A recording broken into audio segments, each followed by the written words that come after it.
السلام عليكم ورحمة الله وبركاته. أعوذ بالله من الشيطان الرجيم. بسم الله الرحمن الرحيم. الحمد لله رب العالمين. اللهم صل وسلم وبارك على رسولك سيدنا محمد وعلى آل سيدنا محمد. ربنا اغفر لنا وارحمنا ولوالدينا ولمشائخنا ولأساتذتنا ولتلاميذنا ولجميع الصالحين. اللهم انفعنا بهم في الدارين. എന്തൊക്കെയുണ്ട്? സന്തോഷമായിരിക്കുമല്ലോ അല്ലേ? നമ്മൾ കഴിഞ്ഞ ക്ലാസ്സിൽ നിസ്കാരത്തെക്കുറിച്ചൊക്കെ വളരെ പ്രധാനപ്പെട്ട ചില കാര്യങ്ങളൊക്കെ നമ്മൾ ചർച്ച ചെയ്തു. വളരെ വിശദമായിട്ട് പറയാൻ നമുക്ക് സാധിച്ചിട്ടില്ല, ഞാൻ നേരത്തെ സൂചിപ്പിച്ചിരുന്നു. ഏതായാലും നിസ്കാരത്തെക്കുറിച്ച് കൂടുതൽ നമ്മൾ ഈ കേട്ടതിലുപരിയായിട്ട് പഠിക്കാനും അതനുസരിച്ച് ജീവിതം നിസ്കാരം നമ്മൾ നല്ല നിലക്കാക്കാനൊക്കെ എല്ലാവരും ശ്രമിക്കണം. അള്ളാഹു തൗഫീഖ് നൽകട്ടെ. പ്രധാനപ്പെട്ട ഒന്ന് രണ്ട് കാര്യങ്ങൾ ഞാൻ പറയണം എന്ന് വിചാരിച്ചത്, പല സഹോദരിമാരും നിസ്കരിക്കുമ്പോൾ അവരുടെ നിസ്കാരക്കുപ്പായത്തിൻ്റെ വിഷയത്തിൽ ചില അശ്രദ്ധകളൊക്കെ വരാറുണ്ട്. ഔറത്ത് മറക്കുക എന്നുള്ളത് നിസ്കാരം സ്വീകരിക്കപ്പെടുന്നതിന് വളരെ പ്രധാനപ്പെട്ട അതിൻ്റെ ഷർത്തുകളിൽപ്പെട്ടതാണ്. നിസ്കാരത്തിൻ്റെ ആദ്യം മുതൽ അവസാനം വരെ നിലനിൽക്കേണ്ട ഒരു സംഗതിയാണ് ഷർത്ത് എന്ന് പറഞ്ഞാൽ. അപ്പോൾ അതിൻ്റെ ചില ഭാഗങ്ങളിൽ ചിലർക്ക് ചില അപാകതകൾ സംഭവിക്കാറുണ്ട്. നിസ്കാരക്കുപ്പായം നല്ല വലിപ്പമുള്ളത് തന്നെ ആയിക്കോട്ടെ, നല്ല വലിപ്പമാണ്. നമ്മൾ നിസ്കാരക്കുപ്പായം ഇട്ട് കഴിഞ്ഞാൽ കാലിൻ്റെ അടിയിക്ക് നല്ലോണം നിന്നോട്ടെ, അതാണ് നല്ലത്. അങ്ങനെയാണ് നമ്മൾ സാധാരണ നമ്മുടെ നാട്ടിലൊക്കെയുള്ള നിസ്കാരക്കുപ്പായം ഉള്ളത്. കാരണം നമ്മൾ സുജൂദിലേക്കൊക്കെ പോകുമ്പോൾ ചിലപ്പോൾ നമ്മളെ മടമ്പുമ്മ തങ്ങിയിട്ട് നമ്മളെ കാല് കാണാനിട വരരുത്. നമ്മൾ ഔറത്ത് മറക്കേണ്ട രീതിയിൽ പറയുന്നത് മുകളിൽ നിന്നും പിന്നെ 4 ഭാഗങ്ങളിൽ നിന്നും മറഞ്ഞിരിക്കണമെന്നാണ്. ഒരു സൈഡിൽ നിന്ന് നോക്കിയാലും ഔറത്ത് കാണാനുള്ള ഇടം ഉണ്ടാവരുത്, മുകളിൽ നിന്ന് നോക്കിയാലും ഉണ്ടാവരുത്. അപ്പോൾ നമ്മൾ നിസ്കാരക്കുപ്പായം വളരെ നന്നായി താഴ്ന്നു കിടന്നാലേ സുജൂദ്ക്ക് പോകുമ്പോഴും നമ്മളെ നിസ്കാരക്കുപ്പായം നമ്മളെ കാലും അതേപോലെ കാലിൻ്റെ അടിയിൽ കൂടി അതിൻ്റെ ഉള്ളിലേക്ക് കാണാനുള്ള ആ ഒരു സാഹചര്യത്തൊക്കെ തടുക്കുള്ളൂ. അപ്പോൾ നല്ല ഇറക്കമുള്ള നിസ്കാരക്കുപ്പായം വേണം. പിന്നൊന്ന് ശ്രദ്ധിക്കാനുള്ളത്, നമ്മളെ കൈ ഉണ്ടല്ലോ, ഇതേപോലത്തെ കൈ തന്നെ ആയിരിക്കും സഹോദരിമാരുടെ നിസ്കാരക്കുപ്പായത്തിന് മിക്കവാറും ഉണ്ടാവുക. അതായത് ഇവിടെ ബട്ടൺ ഇല്ലാത്ത ഐറ്റം ആയിരിക്കും. ബട്ടൺ ഇല്ലെങ്കിലും ഇവിടെ എന്തെങ്കിലും അലാസ്റ്റിക്കോ അല്ലെങ്കിൽ എന്തെങ്കിലും ഒരു നൂല് എന്തെങ്കിലും ഒരു തടവ് ഇല്ലാതിരുന്നാൽ ഇതിങ്ങനെ തുറന്ന് ഇതിൻ്റെ ഉള്ളിലൂടെ ഔറത്ത് കാണാനുള്ളൊരു കാണില്ലേ, ഇതിൻ്റെ ഉള്ളിലൂടെ ഔറത്ത് കാണാനുള്ള ഒരു സാഹചര്യമുണ്ട്. അപ്പോൾ അതൊരിക്കലും ഉണ്ടാവാൻ പാടില്ല. അതിന് പണ്ട് നമ്മളെ വല്യമ്മാൻ്റെ നിസ്കാരക്കുപ്പായത്തിനൊക്കെ ഇവിടെ ഒരു നൂലുണ്ട്. ഇവിടെ ഇതിൻ്റെ ഉള്ളിൽ കൂടി ഇങ്ങനെ ഒരു ചെറിയൊരു നൂല്, ഒരു കെട്ട്, ആ കെട്ടിൻ്റെ ഉള്ളിൽ കൂടി ഈ തള്ളവിരലിടും. പിന്നെ ഇതൊരിക്കലും നീങ്ങാനോ അങ്ങോട്ടും ഇങ്ങോട്ടോ ആവാനുള്ള ഒരു സാഹചര്യം ഉണ്ടായിരുന്നില്ല. ആ നൂലുമ്പോൾ അങ്ങനെ തങ്ങി നിൽക്കും. മനസ്സിലായിട്ടുണ്ടാവും. പലരും തെയ്യലിലൊക്കെ വിദഗ്ധരുണ്ടാവുമല്ലോ, നിസ്കാരക്കുപ്പായം വാങ്ങിയതിൻ്റെ ശേഷം അങ്ങനെ എന്തെങ്കിലുമൊക്കെ സൂത്രം പ്രയോഗിച്ചാൽ മതി. ഏതായാലും നിസ്കാരക്കുപ്പായത്തിൻ്റെ വിഷയത്തിൽ, ഔറത്ത് മറക്കണ വിഷയത്തിൽ ഈ ശ്രദ്ധ എല്ലാവരും പുലർത്തണം. നിസ്കാരം എന്ന വിഷയം നമ്മൾ ചർച്ച ചെയ്യുമ്പോൾ അതിൻ്റെ സുന്നത്തായ ചില നിസ്കാരങ്ങൾ നമ്മൾ ശ്രദ്ധിക്കാതെ പോകരുത്. നിസ്കാരത്തിന് ശേഷവും മുമ്പൊക്കെ ഉള്ള റവാത്തിബുകളൊക്കെ നമ്മളെപ്പോഴും നിർവഹിക്കണം.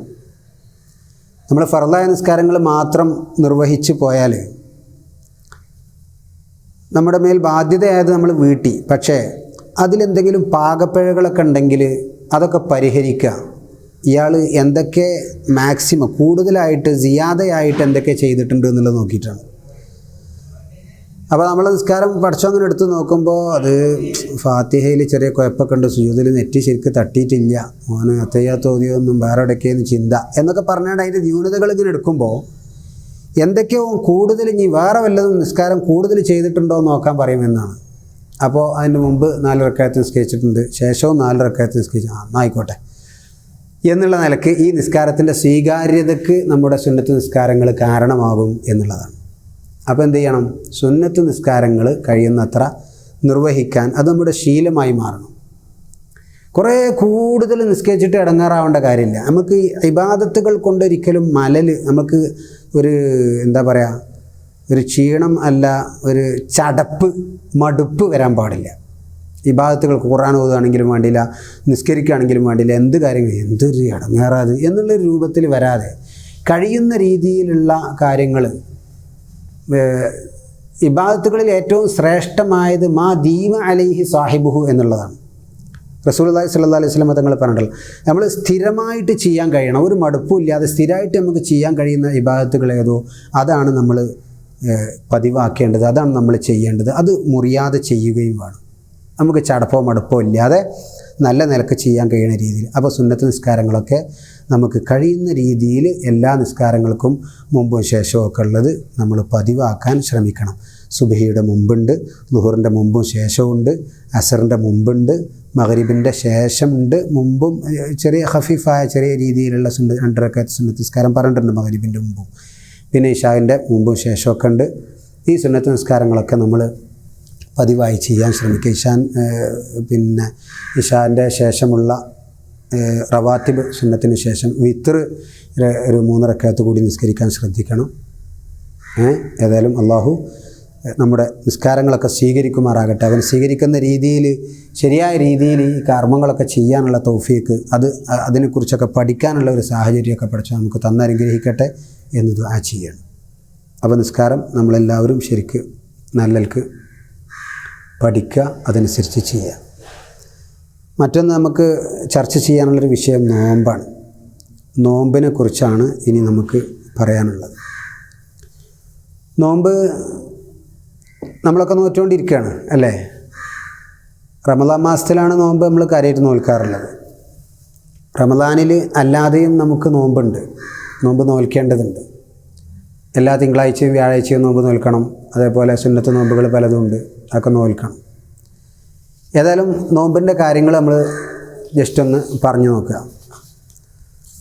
നോമ്പിന് ഷർത്തായിട്ടുള്ളത് മുസ്ലിമായിരിക്കണം.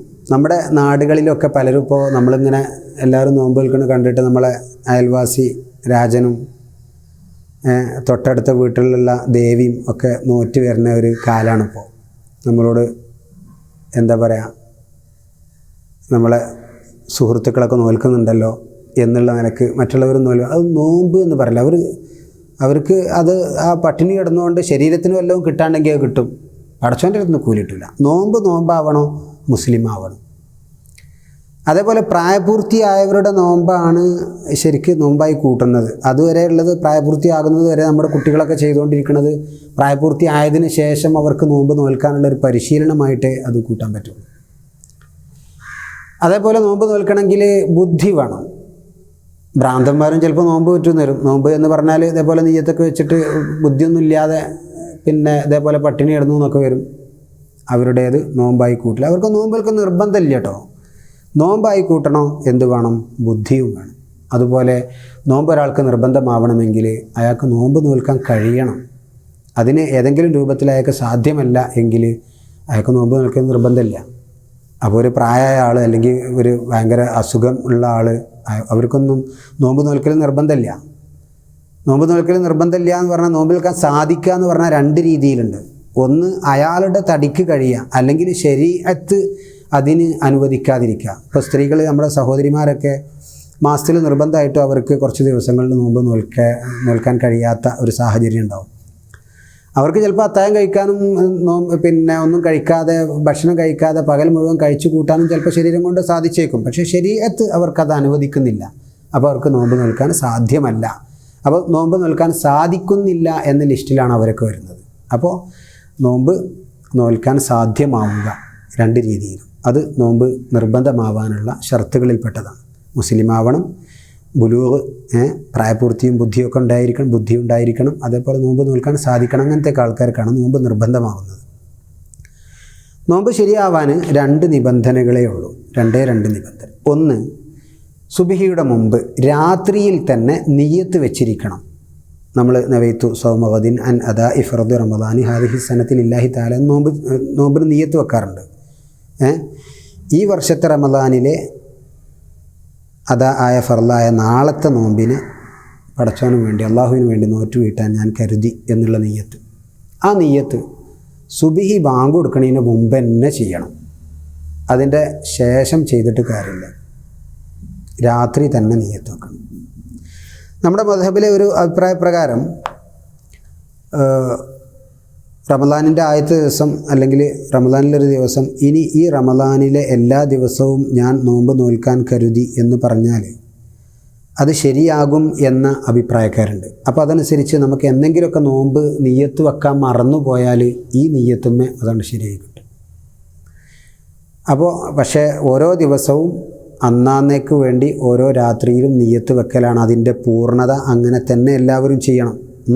ഓരോ ദിവസവും നിയ്യത്ത് വെക്കണം, രാത്രി തന്നെ അത് ചെയ്യണം.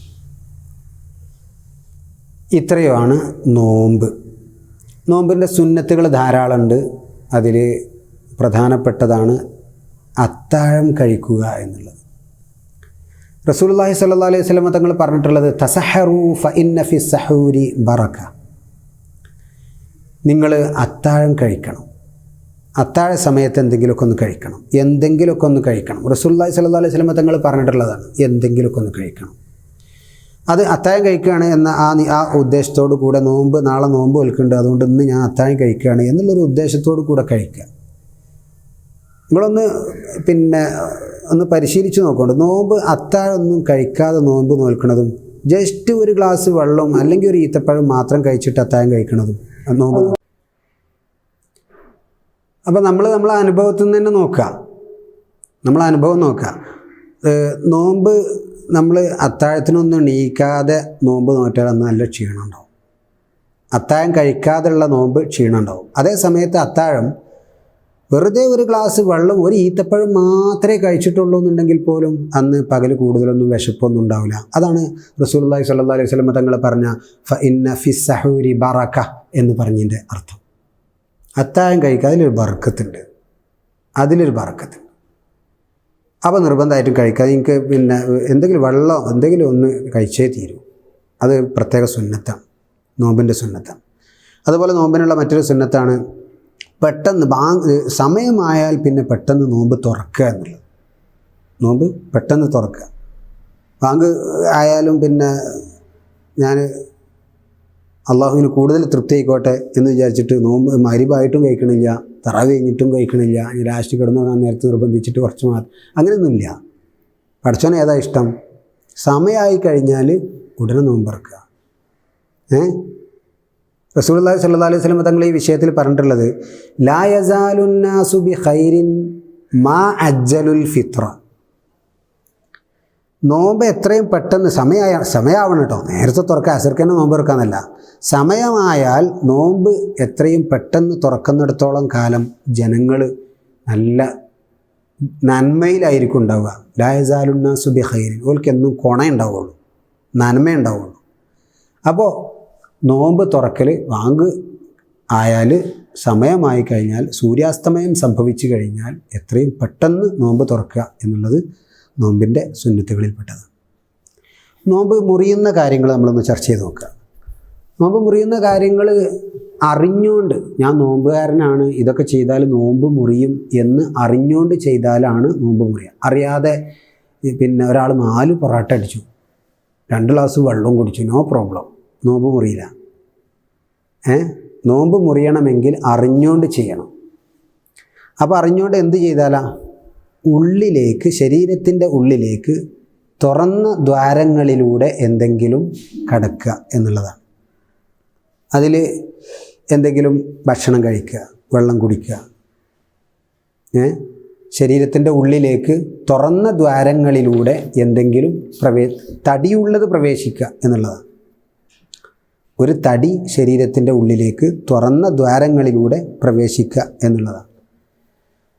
അതിൽ ഒഴിവാക്കപ്പെട്ടിട്ടുള്ളത് ഉമിനീര്. അതിൻ്റെ ഖനിയിൽ നിന്ന് ഉമിനീര് എവിടെ നിന്നാണോ ഉണ്ടാവുന്നത് അത് വായിൽ നിന്ന്, ചുണ്ടിൻ്റെ ഉള്ളിൽ നിന്ന്. അവിടെ നിന്ന് ഉമിനീര് അങ്ങനെ ഇറങ്ങിപ്പോണതിന് പ്രശ്നമില്ല. അതേ സമയത്ത് ഉമിനീര് ഒരു ഗ്ലാസ്സിലേക്കാക്കി അല്ലെങ്കിൽ ഉമിനീര് വായിൻ്റെ പുറത്തേക്ക് കൊണ്ടുവന്നതിന് ശേഷം അത് വീണ്ടും അകത്താക്കിയാൽ നോമ്പ് മുറിഞ്ഞു. അപ്പോൾ നോമ്പ് അകത്തേക്ക് തുറന്ന ദ്വാരങ്ങളിലൂടെ അകത്തേക്ക് എന്തെങ്കിലും തടിയുള്ള വസ്തു പോയാൽ കടന്നാൽ നോമ്പ് മുറിഞ്ഞു. അപ്പോൾ ഇഞ്ചക്ഷനൊന്നും നോമ്പ് മുറിയില്ല.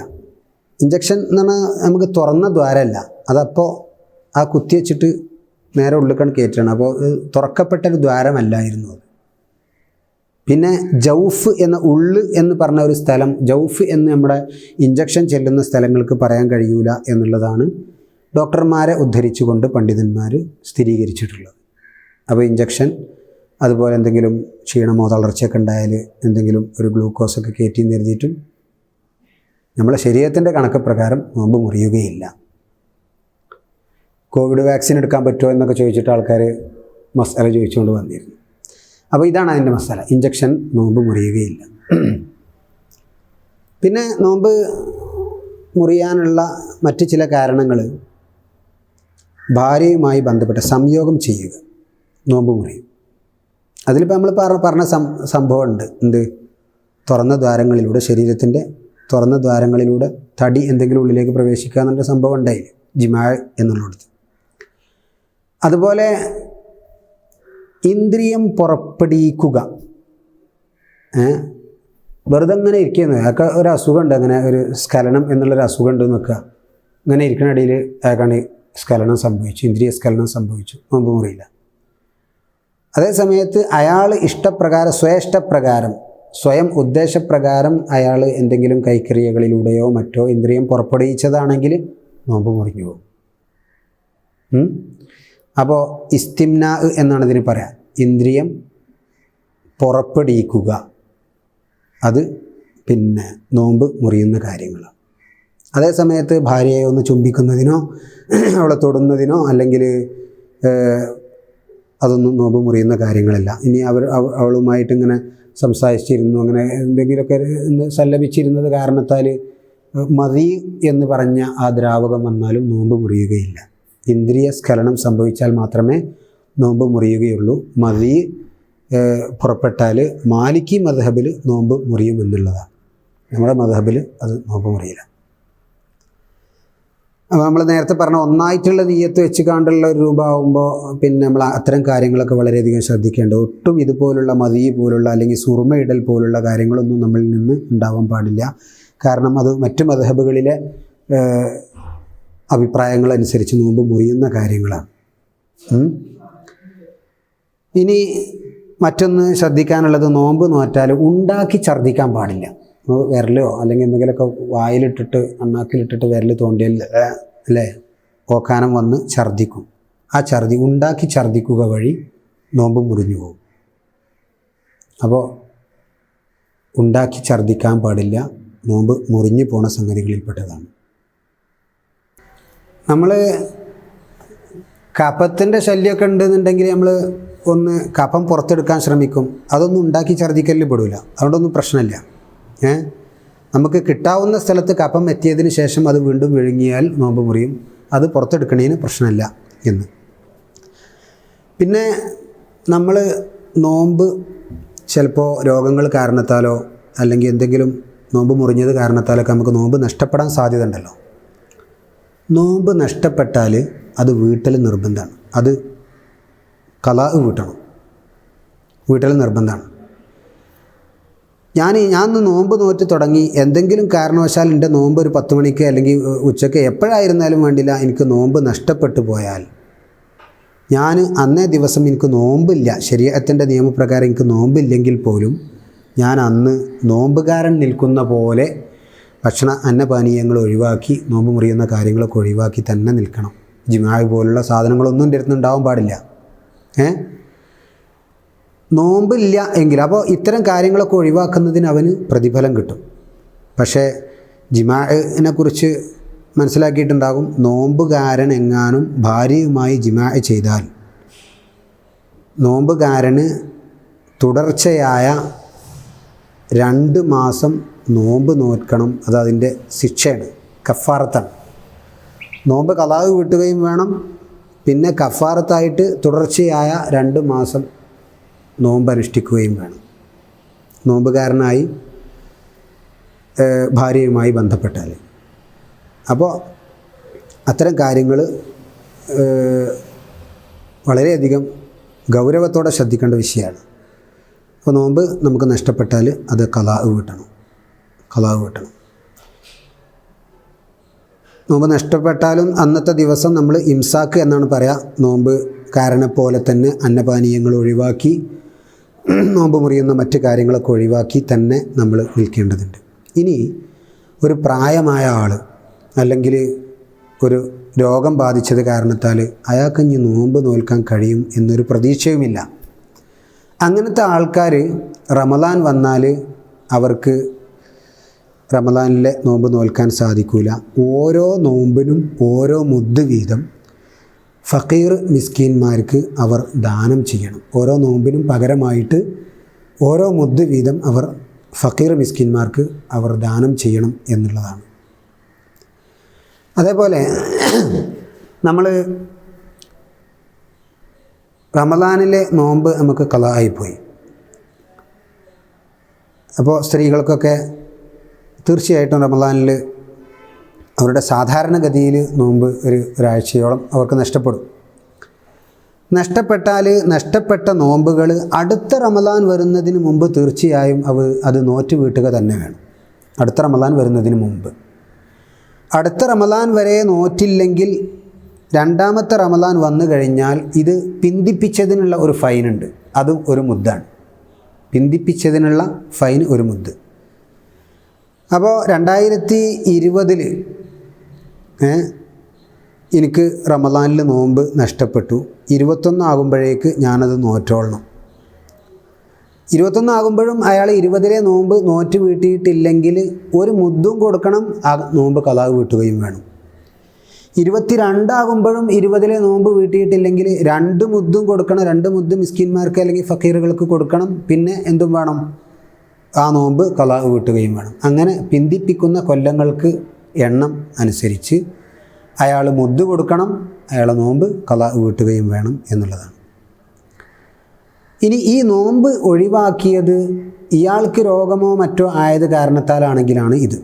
ഇനി സ്ത്രീകളെ സംബന്ധിച്ചിടത്തോളം ഗർഭിണികളാകുമ്പോൾ അവരുടെ കുട്ടിയുടെ കാര്യത്തിൽ, അല്ലെങ്കിൽ മുലപ്പാൽ ഊട്ടുന്ന പെണ്ണുങ്ങൾ അവരുടെ കുട്ടിയുടെ കാര്യത്തിൽ അവർക്ക് ഭയമുണ്ടായത് കാരണത്താൽ, ഞാൻ നോമ്പ് നോറ്റാൽ എൻ്റെ കുട്ടിക്ക് പാലുണ്ടാവില്ല, അല്ലെങ്കിൽ ഞാൻ നോമ്പ് നോറ്റാൽ എൻ്റെ ഗർഭത്തിലുള്ള കുട്ടിക്ക് എന്തെങ്കിലും പിഴവ്, അവരുടെ ആരോഗ്യ പ്രശ്നങ്ങൾ വരാൻ സാധ്യതയുണ്ട്.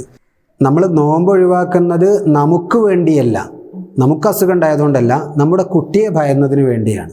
കുട്ടിക്ക് പാലില്ലാതാവുമോ, എൻ്റെ ഗർഭത്തിലുള്ള കുട്ടിക്ക് വല്ല കുഴപ്പവും പറ്റുമോ, ആരോഗ്യ പ്രശ്നങ്ങളുണ്ടാവുമോ എന്നുള്ളത് കാരണത്താലാണ് നമ്മൾ നോമ്പ് ഒഴിവാക്കുന്നത്. അങ്ങനെ ആവുമ്പോൾ നോമ്പ് ഖലാ വീട്ടണം. ഖലാ വീട്ടലോട് കൂടെ ഒരു മുദ്ദ് കൊടുക്കണം. പിന്നെ നേരം വൈകിയാലുള്ള ഫൈന് ഓരോ മുദ്ദ് എക്സ്ട്രാ വേറെ വരും ചെയ്യും. ഖലാ വീട്ടലോട് കൂടെ തന്നെ മുദ്ദ് വേണം. കാരണം നോമ്പ് ഒഴിവാക്കുന്നത് നമുക്ക് വേണ്ടിയല്ല, മറ്റൊരാൾക്ക് വേണ്ടിയാണ്. അങ്ങനെ ആകുമ്പോൾ അവിടെ നേരെ തന്നെ മുദ്ദ് നിർബന്ധമാകും. മുദ്ദ് ഒരളവാണ്. ഒരു 800 മില്ലി എങ്ങാണ്ടാണ് അതിൻ്റെ ഒരു കണക്ക് പറയണത്. മുദ്ദ് പാത്രം തന്നെ ഇപ്പോൾ നമ്മളെ മാർക്കറ്റിലൊക്കെ കിട്ടാണ്ട്, അത് മുദ്ദായിട്ട് തന്നെ അളന്ന് കൊടുക്കുകയാണ് വേണ്ടിയത്. ശരീരത്തെ അളന്നിട്ടാണ് അത് പറഞ്ഞിട്ടുള്ളത്. തൂക്കം പലരും പറയാറുണ്ട്. തൂക്കം പല അരികളും വ്യത്യസ്ത രൂപത്തിലാവുന്നതുകൊണ്ട് നമുക്കതിൻ്റെ പ്രത്യേക ഒരു തൂക്കം പറയാൻ വയ്യ എന്നുള്ളത് തന്നെയാണ് അതിൻ്റെ ഒരു രീതി.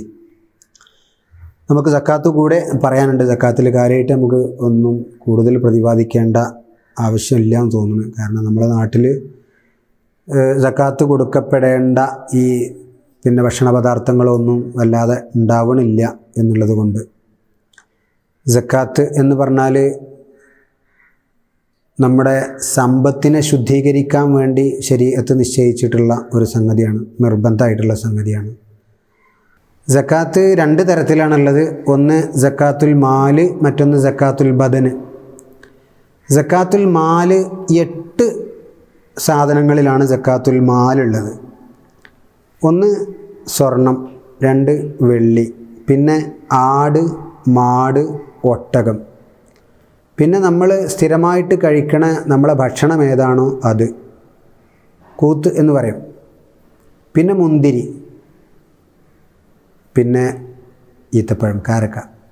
ഇങ്ങനെ 8 സാധനങ്ങളിൽ സക്കാത്തുൽ മാല് ഉണ്ട്. സക്കാത്തുൽ മാൽ. സ്വർണം വെള്ളി അതിൻ്റെ കണക്ക്, സ്വർണം 20 മിസ്കാൽ ഏകദേശം 86 ഗ്രാം, 86 ഗ്രാം സ്വർണം ഒരാളുടെ കയ്യിൽ സൂക്ഷിപ്പായിട്ട് ഒരു വർഷം പൂർണ്ണമാവുകയാണെങ്കിൽ അതിൻ്റെ 2.5%, 40 അതിൻ്റെ അർഹരായ ഇന്നമ സദഖാത്തു ലിൽ ഫുഖറാഇ വൽ മസാകീൻ വൽ ആമിലീന അലൈഹാ വൽ മുഅല്ലഫതി ഖുലൂബുഹും വഫിർ റിഖാബ് വൽ ഗാരിമീന വഫീ സബീലില്ലാഹി വബ്നിസ് സബീൽ എന്ന് ഖുർആൻ പറഞ്ഞ 8 ആളുകൾക്ക് അത് വിതരണം ചെയ്യണം. 20 മിസ്കാൽ 86 ഗ്രാം എന്ന് പറഞ്ഞാൽ ഒരു 10.5 പവനിലധികം ഒരാളുടെ അടുത്ത് കോട്ടമൊന്നും കൂടാതെ സൂക്ഷിപ്പായിട്ട് സ്വർണം ഒരു വർഷം തികയുകയാണെങ്കിൽ, ഇതിലെ വർഷമൊക്കെ കൂട്ടൽ നമ്മളെ കമരിയായ വർഷമാണ്, മുഹറം സഫറാണ് കൂട്ടുക, അല്ലാതെ വൃശ്ചികം ധനു മകരം കൂട്ടാൻ പറ്റില്ല, ജനുവരി ഫെബ്രുവരി കൂട്ടാൻ പറ്റില്ല. അപ്പോൾ 20 മിസ്കാലാണ് സ്വർണത്തിൻ്റെ കണക്ക്. അതേ സമയത്ത് വെള്ളിയുടെ കണക്ക് 200 ദിർഹം എന്നുള്ളതാണ്. 200 ദിർഹം വെള്ളി ഇതുപോലെ സൂക്ഷിപ്പായിട്ട് ഒരു വർഷം പൂർണ്ണമായിട്ട് ഒരാളുടെ അടുത്ത് ഉണ്ടാവുകയാണെങ്കിൽ അതിന് എന്ത് വേണം? സക്കാത്ത് കൊടുക്കണം. ഇതുപോലെ തന്നെ 2.5%, അതായത് 40 2.5%, 100 പവന് 100 ഗ്രാം ഒരാളടുത്ത് ഉണ്ടാവുകയാണെങ്കിൽ 2.5 ഗ്രാം ഫുഖറാക്കൾക്ക് കൊടുക്കണം എന്നാണ് പറയുന്നത്. 100 ഗ്രാം ഒരാളടുത്ത് ഉണ്ടാവുകയാണെങ്കിൽ 2.5 ഗ്രാം ഫക്കീറുകൾക്ക് സക്കാത്തായിട്ട് കൊടുക്കണം. ഇനി ബാക്കിയുള്ള സാധനങ്ങളിലൊക്കെയുള്ള സക്കാത്ത് നമ്മുടെ നാട്ടിൽ അത്ര കൂടുതൽ പതിവില്ലാത്തത് കൊണ്ട് അതൊന്നും പറയാൻ ഉദ്ദേശിക്കുന്നില്ല. ആട് മാട് ഒട്ടകങ്ങളിലൊക്കെ ആട് 40 ഉണ്ടായാലും വേണം, പോത്ത് 30 ഉണ്ടായാലും വേണം, ഒട്ടകം 5 ഉണ്ടായാലും വേണം. അതിൻ്റെ കണക്കുകൾ ഓരോന്നിലും വ്യത്യസ്ത കണക്കുകളൊക്കെ ഉണ്ട്. പിന്നെ തമ്ര, ഇനബ്, അതേപോലെ കൂത്ത്, നമ്മൾ നെല്ല്, ഗോതമ്പ്, അതുപോലെ നമ്മുടെ ഭക്ഷണമായിട്ട് എന്താണോ നമ്മൾ ഉപയോഗിക്കുന്നത് അതിൽ സക്കാത്തുണ്ട്. അതുപോലെ നമ്മളെ കൃഷി ചെയ്ത് കിട്ടുന്ന ഈത്തപ്പഴം, മുന്തിരി എന്നിവയിലും മാത്രം സക്കാത്തുണ്ട്. മറ്റെന്തെങ്കിലും നമ്മൾ കൃഷികൾ ചെയ്യുന്നുണ്ടെങ്കിൽ അതിലൊന്നും സക്കാത്ത് നൽകേണ്ടതില്ല. സക്കാത്തിൻ്റെ മറ്റൊരു ഇനം സക്കാത്തുൽ ബദൻ ആണ്, തടിയുടെ സക്കാത്ത്. തടിയുടെ സക്കാത്ത് എന്ന് പറഞ്ഞാൽ നമ്മൾ സക്കാത്തുൽ ഫിത്ർ എന്ന് പറയുന്ന സാധനമാണ് സക്കാത്തുൽ ഫിത്ർ ഓരോ തടിക്കും ഒരു സാഅ് എന്നുള്ള രീതിയിലാണ് കൊടുക്കേണ്ടത്. 200 ലിറ്റർ, 3 ലിറ്ററും 200 മില്ലി ലിറ്ററും എന്നാണ് ഒരു സാഇൻ്റെ ഏകദേശം കണക്ക് വരിക. സാഅ് എന്ന് പറഞ്ഞാൽ 4 മുദ്ദാണ്. നമ്മൾ നേരത്തെ പറഞ്ഞ മുദ്ദ് നമ്മുടെ നാട്ടിലൊക്കെ വളരെ സുലഭമായിട്ട് കിട്ടുന്ന ഒരു അളവ് പാത്രമായി മാറിയിട്ടുണ്ട്. അതുകൊണ്ട് അതങ്ങനെ തന്നെ നമ്മൾ അളന്ന് തന്നെ കൊടുക്കുക. തൂക്കി കൊടുക്കുമ്പോൾ ഒന്നുകിൽ നമ്മളിരുന്ന് കൂടുതലേറെ പോകും, അല്ലെങ്കിൽ കുറഞ്ഞു പോയാൽ പിന്നെ നമ്മുടെ ഹക്ക് വീടാതെ പോകും. കൂടിപ്പോയാൽ നമുക്ക് നിർബന്ധമില്ലാത്ത ഒരു അളവ് നമ്മൾ കൊടുത്തു എന്ന് വരും. രണ്ടായാലും പ്രശ്നം തന്നെയാണ്. പാവങ്ങളെ സംബന്ധിച്ചിടത്തോളം നമ്മൾ പിന്നെ എത്ര കൊടുക്കണം എന്ന് പറഞ്ഞാൽ അയാൾക്ക് നിർബന്ധമില്ലാത്ത സംഗതി അയാളെ കൊണ്ട് കൊടുപ്പിക്കണ രീതിയൊക്കെ വരുമെന്നതുകൊണ്ട് അതിൻ്റെ അളവായിട്ട് കൊടുക്കണം. ശരിയത്ത് അങ്ങനെയാണ് നമ്മളോട് പറഞ്ഞിട്ടുള്ളത്, തൂക്കി കൊടുക്കാനല്ല പറഞ്ഞിട്ടുള്ളത്. അപ്പോൾ പിന്നെ സക്കാത്തുൽ ബദന് ഒരു സാഅ് അവരുടെ ഭക്ഷണം, സാധാരണ ഭക്ഷണമായിട്ട് അവർ ഉപയോഗിക്കുന്നത് എന്താണോ അത് കൊടുക്കുക എന്നുള്ളതാണ്. നമ്മുടെ നാട്ടിലൊക്കെ അരിഭക്ഷണമാണ് നമ്മൾ കൂടുതൽ കഴിക്കാറുള്ളത്. കേരളത്തിൻ്റെ പുറത്ത് പലയിടങ്ങളിലും പോയാൽ ഗോതമ്പ് പ്രധാന ഭക്ഷണമായിട്ട് ഉപയോഗിക്കുന്ന സ്ഥലങ്ങളുണ്ട്. അവിടങ്ങളിലൊക്കെ ആ ഭക്ഷണം, അതായത് ഗോതമ്പ് അല്ലെങ്കിൽ ഏതാണോ അവർ കഴിക്കുന്നത് ആ ഭക്ഷണം, ഈത്തപ്പഴമുള്ളെടുത്ത് അത് ഒക്കെ പിന്നെ അങ്ങനെ സക്കാത്തായിട്ട് കൊടുക്കേണ്ടി വരും. ഒരു സാഅ് ആണ് ഓരോരുത്തർക്കും കൊടുക്കേണ്ടത്. ഇത് കൊടുക്കേണ്ടത് റമളാൻ കഴിഞ്ഞ് ശവ്വാലിൻ്റെ ചന്ദ്രൻ കാണപ്പെടുന്ന സമയത്ത് ആരൊക്കെയാണോ ജീവിച്ചിരിപ്പുള്ളത് ഓൽക്കാണ് കൊടുക്കേണ്ടത്. ശവ്വാൽ മാസപ്പിറവി കാണുന്ന സമയത്ത് ജീവിച്ചിരിപ്പുള്ളത് ആരൊക്കെയോ അവർക്കാണ് സക്കാത്ത് കൊടുക്കേണ്ടത്. അപ്പോൾ ശവ്വാൽ മാസപ്പിറവി കാണുന്നതിൻ്റെ അല്പം മുമ്പ് മരിച്ചു പോയ ഒരാൾക്ക് സക്കാത്ത് കൊടുക്കേണ്ടതില്ല. ശവ്വാൽ മാസപ്പിറവി കാണുന്നതിൻ്റെ അല്പം മുമ്പ് ജനിച്ച കുട്ടിക്ക് സക്കാത്ത് കൊടുക്കേണ്ടി വരും. എല്ലാവർക്കും ഒരേ കണക്കാണ്. ചെറിയ പിള്ളയായാലും 110 വയസ്സായ വല്യമ്മ അല്ലെങ്കിൽ വല്യപ്പ ആയാലും സക്കാത്ത് ഒരേപോലെ ഒരു സാഅ് എന്ന് തന്നെയാണ് എല്ലാവർക്കും കണക്ക്.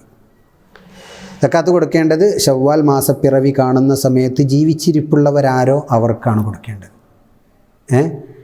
അത് കൊടുക്കാൻ റമദാൻ ആദ്യം മുതലേ കൊടുക്കാം. റമദാൻ ആദ്യം മുതലേ സക്കാത്ത് കൊടുക്കാം, സക്കാത്ത് വിതരണം ചെയ്യാം. പക്ഷേ ഒരു കാര്യമുണ്ട്, ഈ ശവ്വാൽ മാസപ്പിറവി കാണുന്ന സമയത്ത് നമ്മൾ ഈ സക്കാത്ത് ആദ്യം മുതലേ കൊടുത്ത ആൾക്കാർ അതിൻ്റെ അവകാശികളായിട്ട് തന്നെ വേണം എന്ന് പറഞ്ഞാൽ മനസ്സിലായില്ലേ? നമ്മൾ റമദാൻ ആദ്യം മുതലേ നമുക്ക് സക്കാത്ത് കൊടുക്കാൻ പറ്റും. നമ്മളെ സക്കാത്തുൽ ബദൻ, നമ്മളെ സക്കാത്തുൽ ഫിത്ർ നമുക്ക് കൊടുക്കാൻ പറ്റും. നമ്മൾ സക്കാത്തുൽ ഫിത്ർ നമ്മൾ റമദാൻ 2-ന് കൊടുത്തു എന്ന് വെക്കുക. അപ്പോൾ നമ്മൾ അബൂബക്കറിന് സക്കാത്ത് കൊണ്ടേ കൊടുത്തു. അബൂബക്കർ സക്കാത്ത് വാങ്ങി വെച്ചു. അയാൾ വളരെ പാവപ്പെട്ട ആളായിരുന്നു. നമ്മൾ അദ്ദേഹത്തിന് സക്കാത്ത് കൊടുത്തു. ആ സക്കാത്ത് അദ്ദേഹം വാങ്ങി, നമ്മളത് കൊടുത്തു, നമ്മളതിൽ നിന്ന് ഫ്രീ ആയി എന്ന് നമ്മൾ കണക്കാക്കി. പക്ഷേ ഒരു റമദാൻ 20-ന് ശേഷം അദ്ദേഹത്തിന് ഒരാൾ ഭയങ്കര ഒരു തുക അയാൾക്ക് സദക്കയായിട്ടോ അല്ലെങ്കിൽ വെറുതെ ഒരു ദാനമായിട്ട് കൊടുത്തു. അദ്ദേഹം അതുവഴി വളരെ വലിയ ധനികനായി മാറി.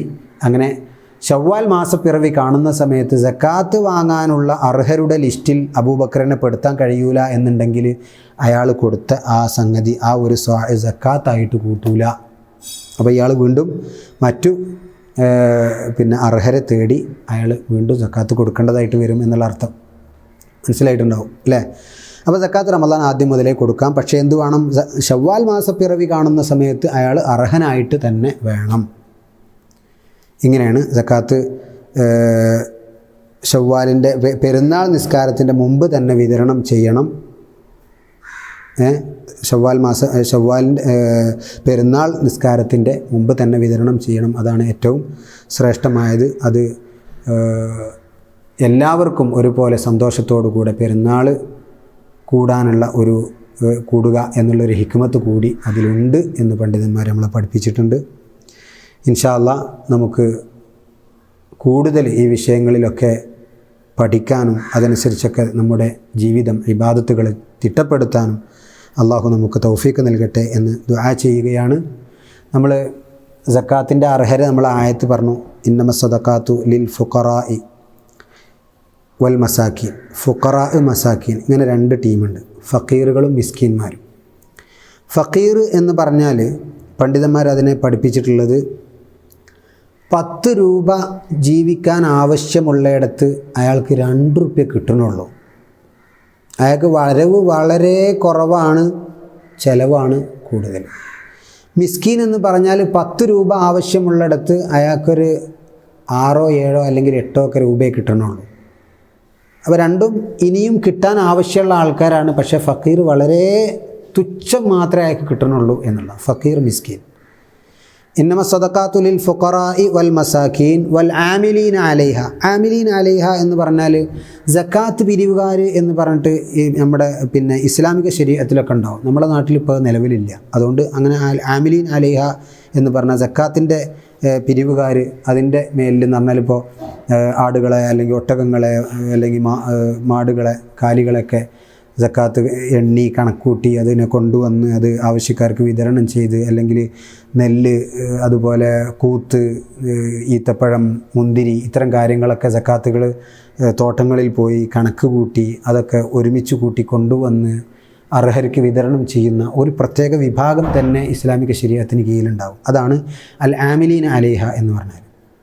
മൂന്നാമത്തത് വൽ മുഅല്ലഫത്തി ഖുലൂബുഹും. മുഅല്ലഫത്ത് ഖുലൂബുഹും എന്ന് പറഞ്ഞാൽ പുതുതായിട്ട് ഇസ്ലാമിലേക്ക് ഇസ്ലാമിലേക്ക് ചേർന്ന് വന്ന ആളുകൾ, അവർക്ക് സക്കാത്തിന് ഒരു വിഹിതം കൊടുക്കണം. അവർക്ക് സക്കാത്ത് കിട്ടുക വഴി അവർക്ക് ഇസ്ലാമിനോട് കൂടുതലൊരു താല്പര്യവും അതിനോട് കൂടുതലൊരു താല്പര്യം ഉണ്ടാവാനുള്ള സാഹചര്യമുണ്ട്. അതുകൊണ്ട് അവർക്ക് വൽ മുഅല്ലഫത്തി ഖുലൂബുഹും. അടുത്തത് വഫിർ റിഖാബ്, അടിമകളാണ്. അടിമകൾ എന്ന് പറഞ്ഞാൽ മോചനപത്രം എഴുതപ്പെട്ടവരും അല്ലാത്തവരൊക്കെ ആയിട്ട് അടിമകളുണ്ടാവും. അവർക്ക് നിശ്ചിത തുക അവരുടെ യജമാനൻ അടച്ചു കഴിഞ്ഞാൽ അവർക്ക് സ്വതന്ത്രനായി മാറാൻ കഴിയും. അവർക്ക് സക്കാത്തിൻ്റെ തുക കൊടുക്കാം. സക്കാത്തിൻ്റെ ഒരു വിഹിതം അവർക്ക് അവകാശപ്പെട്ടതാണ്. വൽ ഗാരിമീൻ, അടുത്തത് കടക്കാർ, കടമുള്ളവർ. കടക്കാർ പറഞ്ഞാൽ കടയുള്ളവരല്ല, കടമുള്ളവർ. അപ്പോൾ കടമുള്ളവർക്ക് അവരുടെ കടം വീട്ടാനുള്ള തുക എത്രയാണോ ആവശ്യമുള്ളത് അത്രയും സംഖ്യ നമ്മുടെ സക്കാത്തിൽ നിന്ന് കൊടുക്കാവുന്നതാണ്. കൊടുക്കണം, അതിന് അവർ അർഹരാണ്. അപ്പോൾ വൽ ഗാരിമീൻ വഫീ സബീലില്ല അല്ലേ? ഫീ സബീലില്ല എന്ന് പറഞ്ഞാൽ വഴി യാത്രക്കാർ. യാത്രക്കാർ എന്ന് പറഞ്ഞാൽ ഹലാലായ യാത്ര ചെയ്യുന്ന എല്ലാവരും അതിൽപ്പെടും. ഹലാലായ യാത്ര ചെയ്യുന്ന എല്ലാവരും ഈ ഫീ സബീലില്ലാ എന്ന് പറഞ്ഞവർ പെടും. അപ്പോൾ ഇത്രയും ആളുകളാണ് ഫുഖറാ, മസാക്കീൻ. ഇന്നമ സ്വദഖാത്തു ലിൽ ഫുഖറാഇ വൽ മസാക്കീൻ വൽ ആമിലീന അലൈഹ വൽ മുഅല്ലഫത്തി ഖുലൂബുഹും വഫിർ റിഖാബി വഫീ സബീലില്ലാഹി വബ്നി സബീൽ. ഫീ സബീലില്ല നമ്മൾ പറഞ്ഞിട്ടില്ല. ഫീ സബീലില്ല പറഞ്ഞാൽ അള്ളാഹുവിൻ്റെ വഴിയിൽ എന്നുള്ളതാണ്. അള്ളാഹുവിൻ്റെ വഴിയിൽ യുദ്ധത്തിന് ഇറങ്ങിയവർ, അള്ളാഹുവിൻ്റെ വഴിയിൽ ജനങ്ങൾക്ക് വേണ്ടി ഒരു പള്ളി ഉണ്ടാക്കാൻ വേണ്ടി കടം വാങ്ങിയവർ, അല്ലെങ്കിൽ പള്ളി ഉണ്ടാക്കാൻ വേണ്ടി തുനിയുന്നവർ, അല്ലെങ്കിൽ അള്ളാഹുവിൻ്റെ വഴിയിൽ എന്ത് കർമ്മത്തിന് വേണ്ടി ഇറങ്ങിയവരും ഇതിൽപ്പെട്ടവരാണ്. വഫീ സബീലില്ലാഹി അവസാനത്തേതാണ് വബ്നി സബീൽ എന്നുള്ളത്. യാത്രക്കാരായ ആൾ, ഹലാലായ യാത്ര ചെയ്യുന്നവർക്ക് ആ യാത്ര അതുപോലെ യാത്രയിൽ നിന്ന് തിരിച്ചു വരുന്നത് വരെ അവർക്ക് ഭക്ഷണം, യാത്ര, അവരുടെ വസ്ത്രം തുടങ്ങിയ കാര്യങ്ങൾക്കൊക്കെ ആവശ്യമായ തുക അവർക്ക് അവകാശപ്പെട്ടതാണ്. നമ്മൾ സക്കാത്ത് കൊടുക്കുമ്പോൾ നമ്മളെ ഓരി മാത്രമേ കൊടുക്കുള്ളൂ. ഇത് യോജിച്ച് എല്ലാവരും കൂടി ഒന്നിച്ച് കൊടുക്കുമ്പോൾ, അപ്പോൾ ഒരു നാട്ടിൽ എല്ലാവരും കൂടി സക്കാത്ത് പിരിക്കാൻ ഒരാളെ ഏൽപ്പിച്ചു. അയാൾ സക്കാത്ത് കൊടുക്കുമ്പോൾ ഒരു കുടുംബത്തിന് ജീവിക്കാൻ വേണ്ട ഒരു ഓട്ടോറിക്ഷ വാങ്ങിക്കൊടുത്തു, അല്ലെങ്കിൽ ഒരു കട തുടങ്ങി കൊടുത്തു, അല്ലെങ്കിൽ ഒരു കടമുള്ള ആൾക്ക് അയാളുടെ കടം വീട്ടാനുള്ള 3 ലക്ഷം രൂപയും ആ നാട്ടുകാർക്ക് കൊടുക്കാൻ കഴിയും. ഇങ്ങനെയൊക്കെയാണ് ശരിയായ ഇസ്ലാമിൻ്റെ ശരീഅത്തിന് കീഴിൽ, ഇസ്ലാമിൻ്റെ ഭരണത്തിന് കീഴിൽ, ഹുക്കുമത്തിന് കീഴിൽ നടന്നിരുന്നത്. അങ്ങനെയൊക്കെ പൂർണ്ണമായിട്ട് അവരുടെ ആവശ്യം പൂർത്തീകരിക്കാൻ വേണ്ട തുക തന്നെ അവർക്ക് നൽകണമെന്നുള്ളതാണ് രീതി. അപ്പോൾ സക്കാത്ത് ഇൻഷാ അല്ലാഹ് നമ്മൾ കൂടുതലാരും വളരെ പ്രാധാന്യം കൊടുക്കാത്ത ഒരു വിഷയമാണ്. നമ്മുടെ സമ്പത്ത് ശുദ്ധമാവണമെങ്കിൽ സക്കാത്തൊക്കെ കൊടുത്തേ തീരൂ. അപ്പോൾ സ്വർണത്തിൽ 85 ഗ്രാം സ്വർണമോ അല്ലെങ്കിൽ അതിൻ്റെ വിലയോ ഒരു വർഷം പൂർണ്ണമായിട്ട് ഒരാളുടെ അടുത്ത് ഉണ്ടാവുകയാണെങ്കിൽ, സൂക്ഷിപ്പായിട്ട് ഉണ്ടാവുകയാണെങ്കിൽ, അല്ലെങ്കിൽ 200 ദിർഹം എന്ന് നമ്മൾ വെള്ളിയുടെ കണക്ക് പറഞ്ഞു, അത് 595 ഗ്രാമാണ്. 595 ഗ്രാം വെള്ളിയോ അല്ലെങ്കിൽ വെള്ളിയുടെ തുകയോ, അതിൻ്റെ വില, ഓരോ കാലത്തെയും വില, അത് ഒരു വർഷം നമ്മുടെ അടുത്ത് പൂർണ്ണമായിട്ട് സൂക്ഷിപ്പായിട്ട് ഉണ്ടാവുകയാണെങ്കിൽ നമ്മൾ അതിൻ്റെ സക്കാത്ത് കൊടുത്തേ തീരൂ. അല്ലാഹു സുബ്ഹാനഹു വ തആല നമ്മുടെ ഇബാദത്തുകളെല്ലാം സ്വീകരിക്കുമാറാകട്ടെ. അവൻ കൽപ്പിച്ച പോലെ നോമ്പ്, സക്കാത്ത്, നിസ്കാരങ്ങളൊക്കെ നല്ല നിലക്ക് നിർവഹിക്കാൻ അല്ലാഹു നമുക്ക് തൗഫീക്ക് നൽകട്ടെ. ഇത്തരം വിഷയങ്ങളൊക്കെ കൂടുതൽ പഠിക്കാനും ജീവിതത്തിൽ പകർത്താനുമുള്ള സാഹചര്യം അല്ലാഹു നമുക്ക് കനിഞ്ഞേകട്ടെ എന്ന് പ്രാർത്ഥിച്ചുകൊണ്ട് ഞാൻ അവസാനിപ്പിക്കുകയാണ്. നിങ്ങളൊക്കെ ദുആ ചെയ്യണം. വ ആഖിറു ദഅവാന അനിൽ ഹംദുലില്ലാഹി റബ്ബിൽ ആലമീൻ. അസ്സലാമു അലൈക്കും വറഹ്മത്തുള്ളാഹി വബറകാതുഹു.